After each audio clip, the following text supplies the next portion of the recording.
অনির্বাণকে সবার সামনে অপমান করায় নীলুকে থাপ্পড় মেরে উচিত শিক্ষা দিল রায়।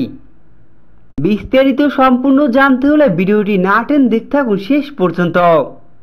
অনির্বাণ রায়কে বলছে লগ্ন টগ্ন থাকে নাকি, আইবুড়ো ভাতে এসব তো আমি শুনিনি, কই আমার বেলা তো এসব কিছুই দেখিনি, আমি নিজে বিয়ে করলাম তখন তো এসব দেখিনি।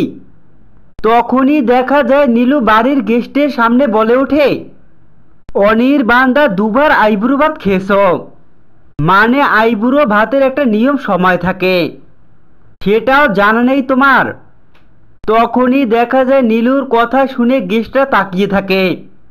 সবার সামনে যে নীলু অনির্বাণকে অপমান করেছে, এ বিষয়টা কিছুতেই সহ্য করতে পারে না রায়। রায় দেখা যায় অনির্বাণকে অপমান করায় সবার সামনে নীলুকে থাপ্পড় মেরে উচিত শিক্ষা দেয় রায়।